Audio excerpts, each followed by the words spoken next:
오전 현안 브리핑 시작하겠습니다. 먼저 어제 안전행정위에 상정조차 되지 않은 선거연령 18세로 하향 조정하는 문제에 대한 더불어민주당의 입장입니다. 거듭 강조하고 있습니다. 사상 초유의 전체회의 상정법으로 가로막힌 선거권 연령 하향 조정. 선거연령 18세 하향 조정은 선거 룰이나 정치적 유불리가 아니라 기본권의 문제이다. 여야 사당 위원들의 순탄한 합의로 안전행정위 법안 소위에서 처리된 선거연령 18세 하향 조정 선거법 개정안이 새누리당과 바른정당의 반대로 전체 회의에 상정조차 되지 못하는 사태가 발생했습니다. 사상 초유의 사태입니다. 법안 소위의 처리 결과를 존중하는 것은 국회의 오랜 관행이자 통상적인 처리 절차입니다. 과거 법안 소위의 처리 결과가 상임위 최종 의결을 위한 전체 회의에 상정된 이후 반대 의견이 부딪혀 다시 법안 소위에서 제명된 사례는 있었습니다. 그렇지만 법안 소위에서 처리된 법안이 전체 회의에 위원장을 비롯한 일부 의원들의 반대로 상정조차 되지 않는 일은 처음 있는 일입니다. 반대 의견이 있으면 전체 회의의 상정에 논의하면 될 일입니다. 더욱이 이 법안은 국민의 참정권 확대를 위한 법안입니다. 선거 룰을 대하듯 정치적 유불리를 따져 반대할 내용이 아닙니다. 악습의 관행을 만들면서까지 반대해야 할 그 어떤 이유도 명분도 없습니다.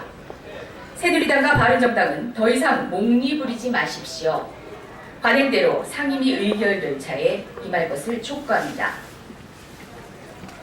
다음은 정부의 블랙리스트에 대한 연이은 더불어민주당 입장입니다. 정부의 블랙리스트는 세월호 탄압이 시발이었다. 박근혜 정부는 국민에게 추모할 자유마저 주지 않았습니다. 박근혜 정부의 블랙리스트의 시작이 세월호 참사를 추모하는 인사들을 반정부 여론 손독 주범으로 낙인 찍어 국민 여론을 통제하려는 시도에서 비롯되었음이 드러났습니다. 청와대와 국정원, 문체부를 비롯한 국가기관이 전방위적으로 그 작성에 관여한 정황도 발견되었습니다. 블랙리스트를 통해 정부의 비판적인 인사들의 입을 막고 돈줄을 끊어 목을 재었습니다. 국민을 통제의 대상으로만 바라보는 정부에게 헌법과 법률은 그저 거추장스러울 따름이었습니다. 결국 박근혜 정부가 얻고자 했던 것은 세월호 참사 국면에 돌파했다는 것은 참혹하기 이를 데 없습니다. 박근혜 대통령과 그 부역자들, 그 이름 한자 한자는 국민의 블랙리스트에서 영원히 지워지지 않을 것입니다. 다음은 미국까지 날아가서 외교와 안보를 더욱 꼬이게 하고 있는 김관진 안보실장에 대한 이야기입니다. 탄핵당한 박근혜 정부 실정의 책임자가 나서서 더욱 꼬여버린 대한민국 외교와 안보. 김관진 국가안보실장 말대로 사드 배치는 자주권의 문제입니다.